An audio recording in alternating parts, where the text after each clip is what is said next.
Notre vision du monde.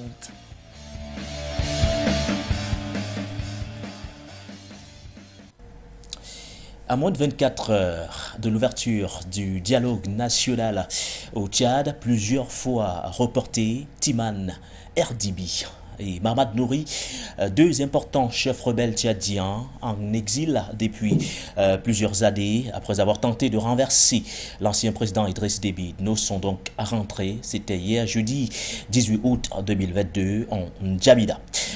Timan Erdibi, le chef de l'Union des forces de la résistance, dont les colonnes qui fondaient sur la capitale en 2019 ont été stoppées grâce aux avions de l'armée française, a atterri en début de matinée à l'aéroport de N'Djamena où l'attendaient une cinquantaine de proches. Il s'est d'ailleurs exprimé en ces termes, je cite: « Je suis très content de regagner le pays après tant d'années en exil ». Fin de citation. Un peu plus tard dans la matinée, Mamad Nouri, leader de l'Union des forces pour la démocratie et le développement, est lui aussi arrivé à l'aéroport de la capitale tchadienne.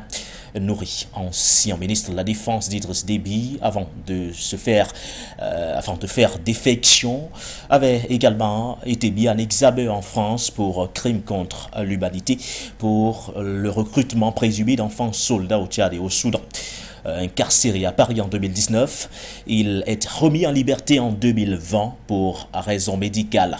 Une foule compacte donc de plusieurs centaines de personnes a accueilli Mamad Nouri, vêtu d'un grand boubou et d'un turban blanc sur la tête. Les deux chefs rebelles doivent participer à partir donc de demain samedi au grand dialogue national inclusif qui doit déboucher normalement sur des élections libres et démocratiques et le transfert du pouvoir au civil. Voilà donc ce qui nous réunit une fois de plus ce matin. Bonjour messieurs, bonjour mesdames. C'est un réel plaisir de vous retrouver une fois de plus dans le cadre de cette émission de Votre avis compte. C'est vous qui faites l'actualité, c'est vous qui avez bien sûr l'impérieux devoir de nous appeler afin surtout de vous exprimer sur la thématique inscrite à l'ordre du jour. D'ailleurs, on en parle ce matin, on parle du dialogue national, on parle surtout de ce grand retour des deux grands importants chefs rebelles qui sont donc officiellement de retour en N'Djamena après plusieurs années d'exil. On parle pour la plupart de plus de 12 ans, mais ils sont là. Est-ce désormais un signe fort que le dialogue qui s'annonce demain se tiendra bel et bien?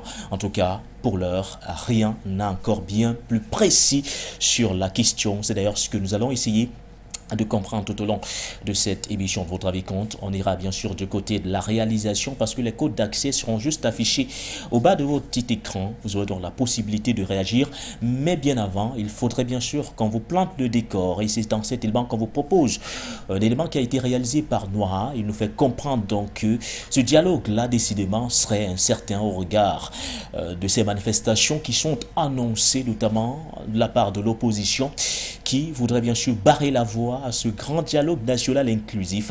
L'opposition donc du côté du Tchad prévoit notamment des manifestations pour ce qui est de cette journée de vendredi 19 août 2022, mais également pour la journée de demain samedi 20 août 2022. En tout cas, Florent Noir s'est penché sur cette question pour nous. Voici son reportage. À 48 heures de la tenue du dialogue national inclusif, le doute persiste au sein de certains quartiers généraux. Si tout est fin prêt, selon les organisateurs de ce dialogue qui rassurent, durant 3 semaines, les participants vont plancher sur 5 thématiques à savoir paix, cohésion sociale et réconciliation nationale, la forme de l'État, les réformes du processus électoral, les questions sociétales et les droits et libertés fondamentales. De l'autre côté, l'opposition proteste. Certains partis politiques et organisations de la société civile jugent ces assises non inclusives et n'entendent pas y prendre part. Ils appellent d'ailleurs à des manifestations les 19 et 20 août prochains contre la tenue de ce dialogue et exigent la mise sur pied d'un comité paritaire pour l'organisation de ces assises. Selon Max Longar, avocat et porte-parole de la coalition de l'opposition Wakitama, leurs exigences sont inscrites à l'angle de la clairvoyance et du bon sens. C'est sauf un régime illégitime et illégal qui ne veut pas de la vérité et de la transparence qui sont des critères phares et cardinaux de gouvernance. Par conséquent, l'opposition ne croit pas à l'issue de ce dialogue et c'est pourquoi ils seront dans la rue et sont prêts à mourir à l'exemple des victimes du 27 avril pour que les gens ouvrent les yeux, regardent que ce qui se passe au Tchad est inadmissible. Les opposants à la transition entendent également créer un gouvernement de salut et lancer une campagne de désobéissance civile jusqu'à satisfaction de leurs revendications. Et le Liban a été réalisé par Nouara, lui bien sûr qui nous plante dans cette incertitude qui règne quant à la tenue du grand dialogue national inclusif qui doit en principe se tenir demain, samedi du côté de N'Djamena au Tchad, il faut le dire. Ce dialogue-là doit en principe déboucher sur des élections, l'organisation des élections libres et démocratiques de ce côté également, avec un calendrier de transition qui sera donc clairement connu si et seulement si tout se passe bien. Et justement pour que tout se passe bien, ils ont officiellement fait leur retour. Il s'agit bien sûr de deux anciennes figures de la rébellion du côté du Tchad. D'un côté, on parle de Mamad Nouri, et de l'autre, il s'agit bien sûr de l'une des figures les plus marquantes de l'UFR.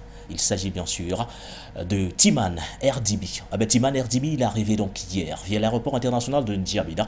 Il a atterri et, comme à son habitude, il a su rassembler une foule immense qui l'attendait, lui qui vivait jusqu'ici en exil du côté du Qatar. Il est donc décidément de retour et plus que jamais engagé dans ce processus, dans ce dialogue, grand dialogue inclusif. Il se dit prêt définitivement à permettre à son pays de sortir de la crise qui secoue le Tchad depuis plusieurs années. Voici donc en image l'arrivée de Timan. L'espoir persiste pour bon nombre de Tchadiens de voir le pays organiser des élections libres et démocratiques. Après plusieurs reports, le forum de réconciliation va démarrer le 20 août 2022 en N'Djamena.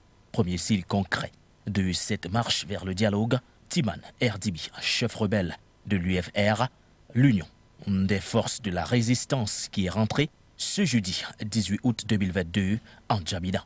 Il s'agit du neveu de l'ancien président Idriss Déby Itno, qui était à la tête des colonnes rebelles qui fondaient sur la capitale en 2019 et qui avait été stoppé par les bombes des Mirages 2000 largués par l'armée française. Timan Erdibi est de retour après 17 ans d'exil. Le chef de l'UFR est signataire de l'accord de Doha au Qatar. Après son offensive ratée, la justice tchadienne l'avait condamné par contumace à une peine d'emprisonnement à perpétuité. Selon un décret signé le mercredi 18 août 2022, le dialogue national inclusif sera souverain et ses résolutions seront exécutoires. À son arrivée à la tête du pays, Mahamad Idriss Déby Itno, le président du Conseil militaire de transition, avait promis d'organiser une rencontre entre l'opposition et l'armée pour permettre le transfert du pouvoir aux civils et les élections.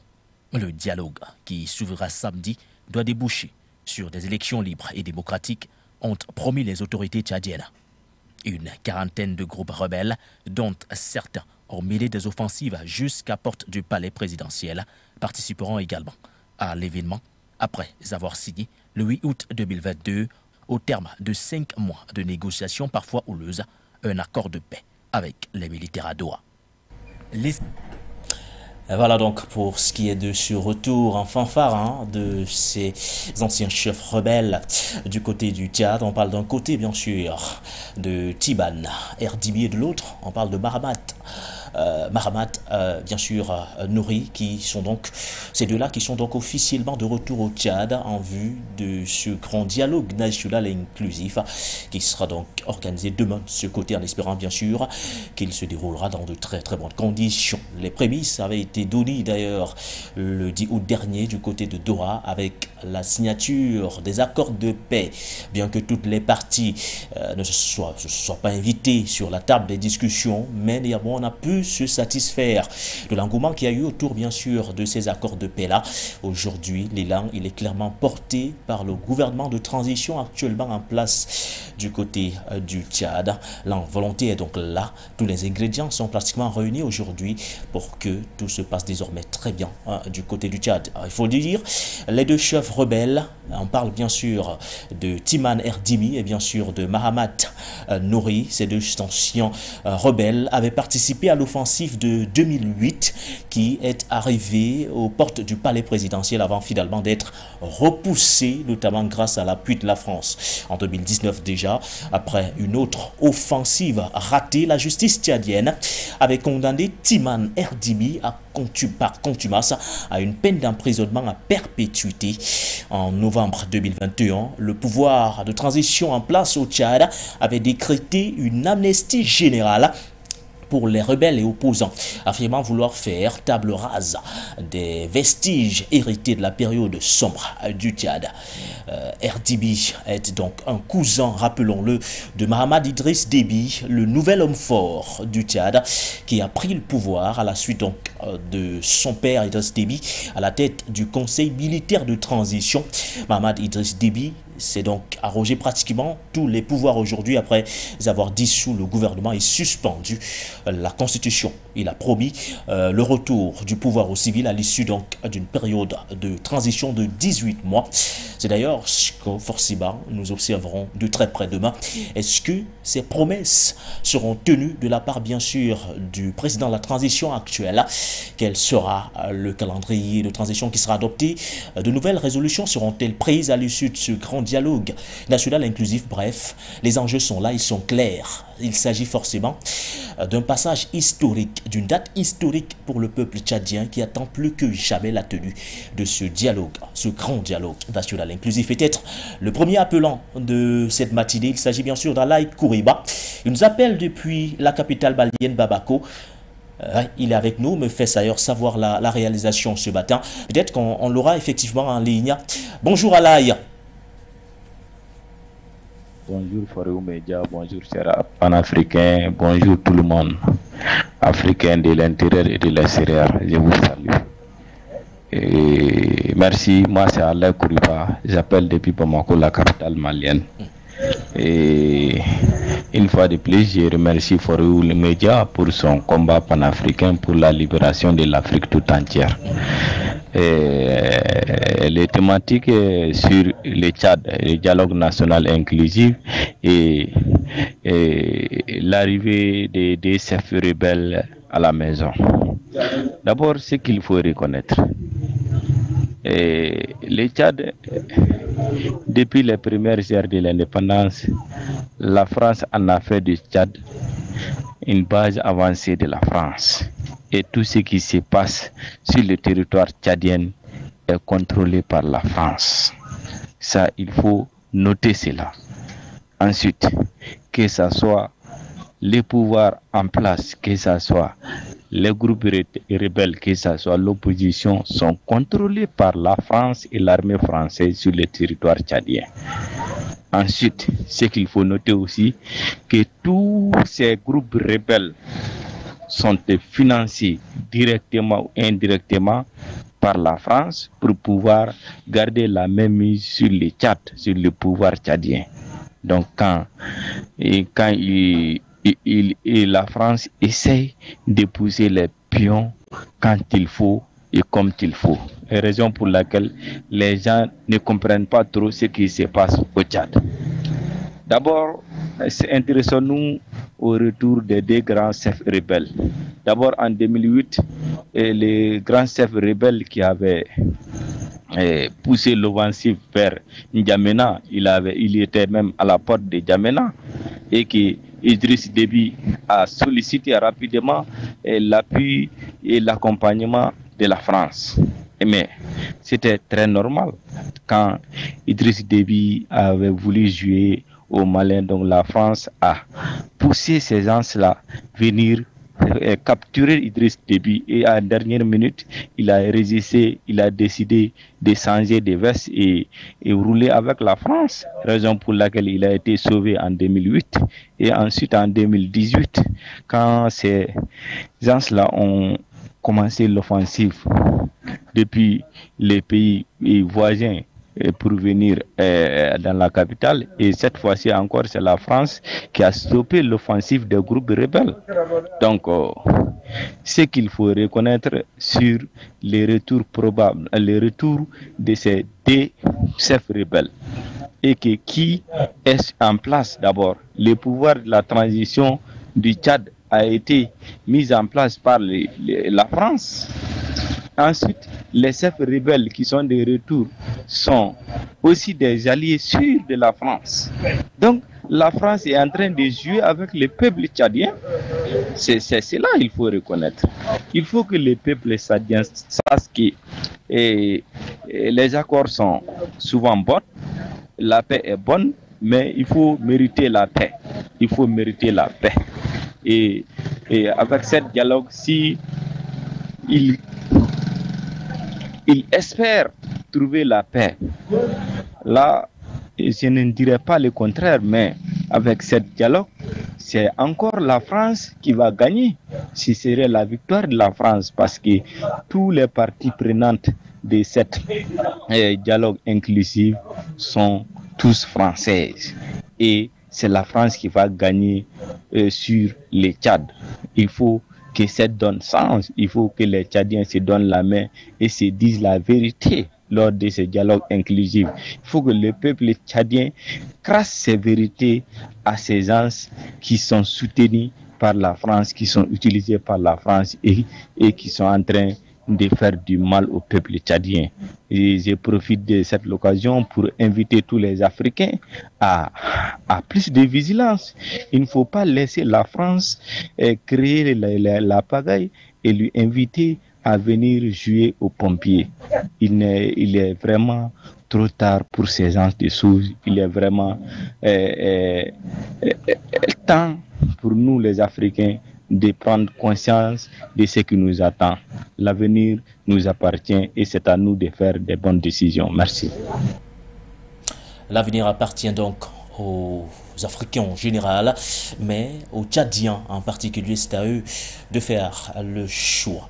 Oui, le seul et l'unique qui leur permettra donc définitivement de sortir de plusieurs années de crise, de guerre interne, de rébellion sur le territoire tchadien. Et ça passe donc forcément par ce grand dialogue national inclusif qui sera donc organisé dès demain. Oui, cette date, je le disais, elle est forcément historique. Merci à vous, Alaï Kouriba, vous qui réagissiez donc en direct de Bamako, Mali, pour cette contribution ce matin, dans le cadre bien sûr de cette émission de Votre Avis Compte. Peut-être le deuxième intervenant de cette matinée. Ouais. Il s'agit bien sûr de Claver Kodo, qui est également d'un autre ce matin en ligne. Il est journaliste, directeur de publication du magazine Horizon Nouveau, qui paraît bien sûr à Douala, la capitale économique du Cameroun. Bonjour, DP. À nos télé aux auditeurs, merci de me donner la parole une fois de plus ce matin, de me faire participer à ce programme matinal. Votre avis compte sur le thème Tchad, dialogue national. Quel impact avec les retours de Timan, Edimi et Mahamat Nouri? Laurent, je suis bien, je m'appelle Kodo Claver, je suis journaliste panafricaniste, directeur des publications Horizon Nouveau Magazine International et African First Cons News, Bazar Douala. Puis Florent, il faudrait remonter dans le temps pour comprendre que le Tchad, depuis des décennies, s'est illustré.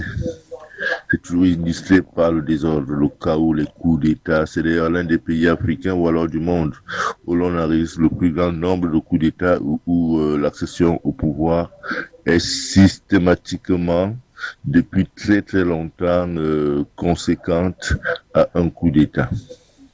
Gaga Tombalbaye, Gounoukoua Ounaï, Sénabré, Idriss Déby, et bien avant cela, c'était toujours le cas.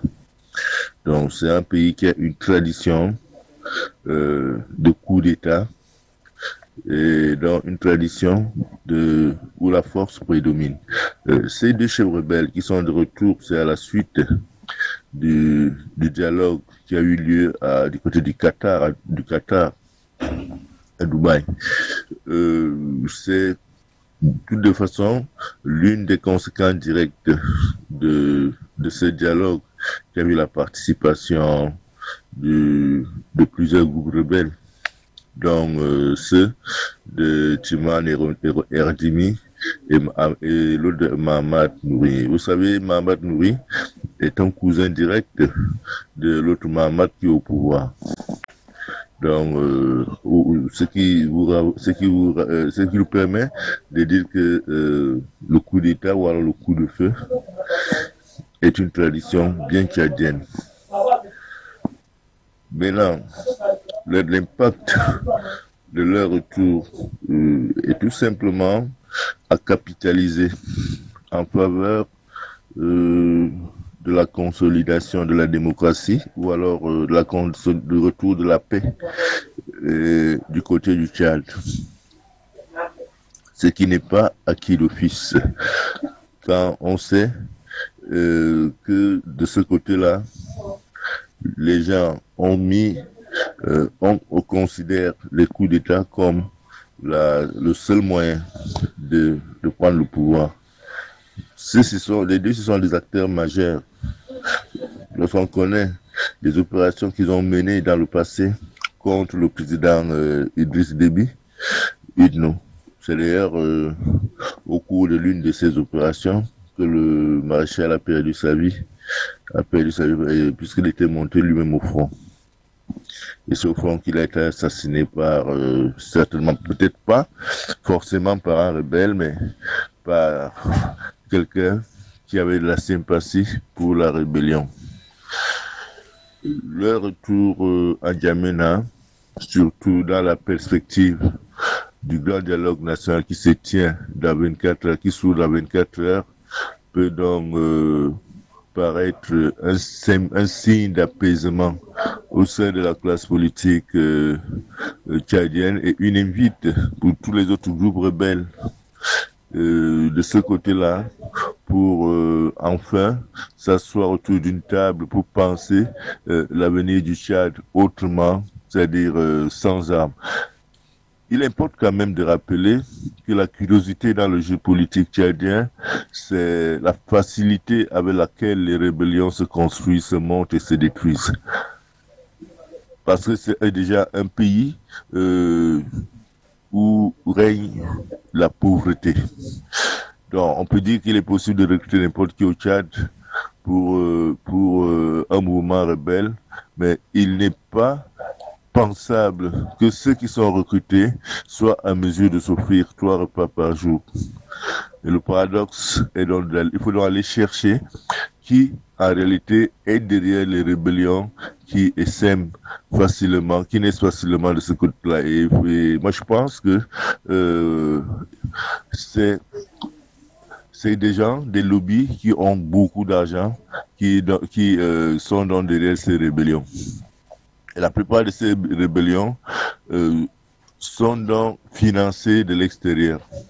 Et c'est à travers, quand je l'ai dit, j'ai le sentiment que le Tchad n'échappe pas à la règle qui voudrait qu'en Afrique francophone, le chaos soit un levier à travers lequel l'ancienne puissance coloniale, à savoir la France, continue à piller nos ressources naturelles. Vous direz que le Tchad est un pays désertique. Qu'est-ce que le Tchad a comme ressources?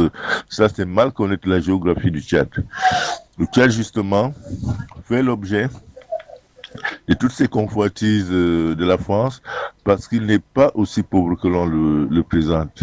C'est exactement comme le Mali, d'ailleurs comme tous les pays, comme le Niger, c'est des pays qui ont d'énormes ressources naturelles qui aiguisent la convoitise de la France avec des prédateurs internationaux ayant pour loup dominant justement la France. Ce n'est donc pas un hasard de voir les rébellions naître là-bas tous les jours en fonction des besoins de la France. Et là, il faut d'ailleurs faire très attention. La nouvelle donne géopolitique mondiale avec l'opération spéciale russe en Ukraine devrait inviter les États africains à faire très très attention vis-à-vis de la France qui, justement, a besoin des ressources naturelles, plus que jamais des ressources naturelles dont le pétrole, le gaz, pour faire fonctionner non seulement son industrie, mais également pour vivre au quotidien. Et ayant donc pris l'habitude de cultiver le reflet, de venir les chercher en Afrique sans contrepartie, je crains que des mouvements rebelles naissent davantage en Afrique. Vous avez entendu il y a quelques jours du côté de la RDC, il y a le Daesh qui est implanté là-bas, la RDC qui n'a jamais été un pays musulman, mais voilà, paradoxalement, Daesh qui s'y retrouve et qui libère des prisonniers, les détenus des prisons pour les enrôler parmi ses forces. Je pense que si l'Afrique avait à sa tête une organisation supranationale assez forte, j'entendais par là notre fameuse Union africaine, ce serait l'occasion pour celle-ci de prendre des mesures de rétorsion contre la France parce que à l'analyse de la situation sécuritaire de l'Afrique, la France en est responsable à 90%. Je dis bien, la France est responsable de l'insécurité qui règne sur le continent à 90%, parce que c'est grâce, c'est grâce à cette insécurité que la France peut continuer à piller sans contrepartie nos ressources naturelles et même humaines. Et si la France n'est pas seule, on a des pays comme le Canada, le pays comme la Grande-Bretagne, le pays comme les États-Unis et tous les pays de l'Europe occidentale qui jouent à ce jeu et appuient la politique et soutiennent la politique française en faveur justement de ces pillages multiformes qu'ils opèrent en Afrique. Je crois que le cas du Tchad est un cas qui devrait permettre, s'il y avait à la tête de l'Union africaine des dirigeants, des responsables audacieux, le cas du Tchad devrait les obliger à s'impliquer directement dans la recherche de la paix du côté du Tchad et surtout et dans tous les pays africains. On se pose toujours la question de savoir pourquoi jusqu'à présent il n'y a pas une véritable force armée de l'Union africaine sur notre continent. Simplement parce que l'Union africaine est dépendante des ressources financières étrangères, parmi lesquelles celle de la France, et qui en est donc fait un instrument d'appui de sa politique en Afrique. Pour revenir sur le retour de Timan Erdimi et Mahamad Nouri N'Djamena, il y a lieu de fonder assez d'espoir naturellement pour leur participation aux travaux du grand dialogue national qui durera quand même 3 semaines et surtout faire très attention que cela ne devienne pas une foire à empoigne au regard de l'ingérence française dans les affaires internationales, dans les affaires intérieures de la France, du Tchad. Comme je ne cesse de le répéter, je pense que le problème de l'Afrique, comme le disait Aimé Césaire un jour, comme le déclarait Aimé Césaire un jour, le problème de l'Afrique, c'est d'avoir rencontré la France sur le chemin de son histoire. Est-ce que l'élite africaine est donc capable d'inverser le cours des choses? Attendons voir ce que va donner le grand dialogue national qui démarre au Tchad dès demain pour 3 semaines. Attendons voir ce qu'il va accoucher. Mais le risque aussi, c'est que s'il n'accouche pas qui n'accouche pas des décisions consensuelles attendues par toutes les forces politiques et même toutes les rébellions, nous risquons d'assister à un dialogue pour rien. Ce que personne ne souhaite en Afrique, parce que l'Afrique aujourd'hui a davantage besoin de développement et non des guerres. C'est à cause des guerres que l'Afrique n'arrive pas à décoller. Et ceux qui fomentent les guerres, entretiennent les rébellions, le savent très bien et mieux que les Africains qui malheureusement donnent le sentiment de ne pas être conscients des enjeux qui les interpellent par rapport au bien-être, par rapport à l'accomplissement de leur destin. Oui, Florent, merci. Je pense que quand je l'ai dit, nous sommes le dernier jour de la semaine. On ne se reprendra que la semaine qui vient. Et bon week-end à tous nos téléauditeurs. Merci. Merci également à vous, Claver Kodo. On le rappelle, vous êtes directeur de publication du magazine Horizon Nouveau qui paraît à Douala, la capitale économique du Cameroun. Selon d'ailleurs vos propos, il y a de réels motifs d'espoir avec bien sûr le retour de ces anciens chefs rebelles. On parle bien sûr de Timan, bien sûr Erdimi ou encore de Mahamad Nouri. Il y a donc de réels motifs d'espoir parce que clairement après plusieurs années de lutte armée, le 8 août, l'UFR de Timan Erdimi et bien sûr l'UFDD de Mahamat Nouri aux côtés d'une quarantaine d'autres groupes rebelles ont donc signé un accord au Qatar avec le pouvoir de transition prévoyant notamment un cessez-le-feu. Les groupes signataires sont invités à participer donc au grand dialogue national inclusif, forum de réconciliation nationale qui s'ouvre demain, samedi 20 août 2022 en Djamena après plusieurs reports.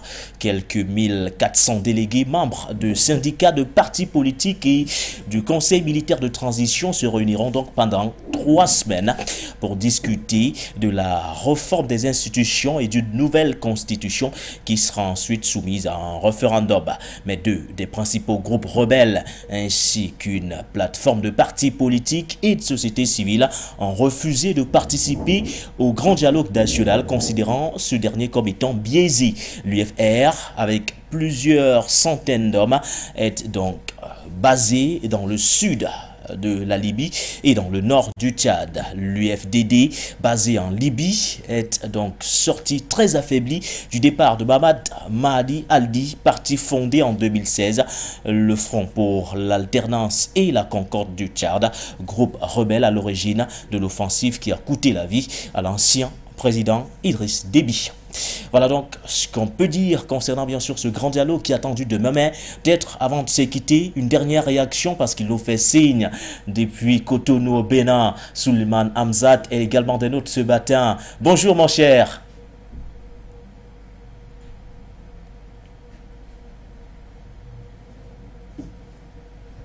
Bonjour Florent Waha, heureux d'être sur votre émission et de pouvoir vous parler un peu de ce qui se passe au Tchad, n'est-ce pas? Et, très heureux de constater le retour des ténors de l'opposition comme Timan Erdimi et Mahamat Nouri. Ce sont deux grands leaders de l'opposition. Il y en a beaucoup d'autres qui annoncent leur retour du côté de N'Djamena dans le cadre d'un dialogue national au niveau endogène. Ce qui s'est passé à Doha au Qatar laisse croire que l'espoir est permis et que les Tchadiens devraient normalement se donner la main, faire taire les armes et aller vers une réconciliation digne de ce nom. Le Tchad en a assez souffert, le peuple tchadien en a assez souffert. Il est temps que les armes cessent de crépiter et que la négociation soit désormais le mode opératoire par lequel, n'est-ce pas, les fils du même pays, n'est-ce pas, du même peuple, puissent régler leurs différends. Il faut dire que de manière endogène, leur retour annonce, n'est-ce pas, un retour à la sécurité nationale, puisque des velléités ont été levées, des velléités de tentatives, n'est-ce pas, d'assassinat sur les leaders de l'opposition avaient été mentionnées à Doha. Donc aujourd'hui, ils sont en N'Djamena, ils circulent tranquillement, certains même sous protection, n'est-ce pas, de l'État. Donc c'est à saluer, c'est une initiative à saluer et à prendre en compte, surtout à inscrire dans le cadre, n'est-ce pas, des règlements de conflits. C'est une très bonne méthode que j'approuve et j'espère que cela fera, n'est-ce pas, leçon sur certains États qui sont en proie à ce genre de difficultés et d'autre part pourra conduire, n'est-ce pas, le dialogue national à des résolutions qui puissent permettre, n'est-ce pas, aux Tchadiens et aux Tchadiennes de retrouver, n'est-ce pas, cette sérénité tant attendue depuis des décennies. Le maréchal en a payé de sa vie. Il faut comprendre que une minute de silence, n'est-ce pas, devait être, n'est-ce pas, portée à son attention, à sa mémoire, et surtout savoir qu'il a payé, n'est-ce pas, de sa vie pour que le Tchad aujourd'hui ressorte ou rebondisse de ses cendres.